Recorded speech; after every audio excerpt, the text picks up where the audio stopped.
they pinch my cheeks, wipe the chocolate off my face, and wish me well when they send me to school.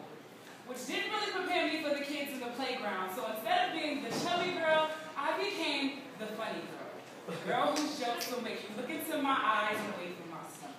The girl who made fun of everyone, because if you were the funny kid on the playground, you were given that privilege. There was one girl who never laughed at any of my jokes. She just knew she'd steal my title someday.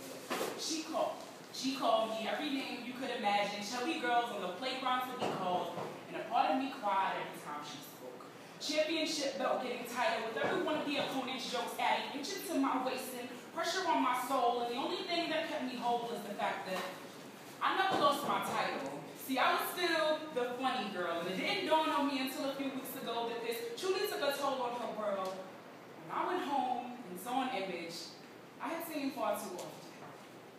A young lady pushing a stroller, 2 inches in front of every step that she took, bags forming under both of her eyes, extra inches added to her thighs. She looked like she was fresh out of jokes at this point, and I promised myself that if I ever saw her again, she would know that I am currently receiving an Ivy League education and that I am going to be a judge someday, and yes, I am still a goody fucking 2 shoes, but revenge didn't taste as sweet as I thought.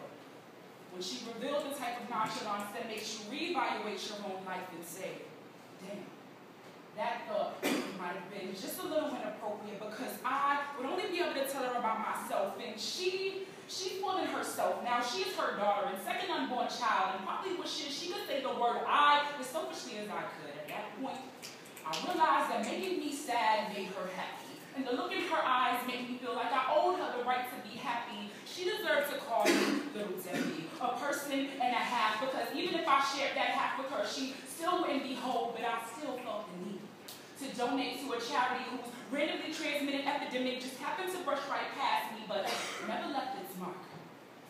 I wanted her to vent while I held the baby. Tell me how you hate that I left you behind when we were clearly on the same path for success, and who did I think I was for not having to go through what you went through? How dare my mother not marry a man who tried to take my innocence too, and did I think I was special for not becoming the 16-year-old Rolling Stone where making babies became the comfort I was looking for in a home? I am sorry for not being the punching bag you needed. And I'm sorry that it hurt you more than it hurt me, but even if you spilled your heart out to me on the street when I saw you, once it was over, you would have still had a baby to feed, and I would have still had textbooks to read, and even if it hurt as bad as it should have when you first said it, it hurts even more to know that today you're a person and a half. The worst part about it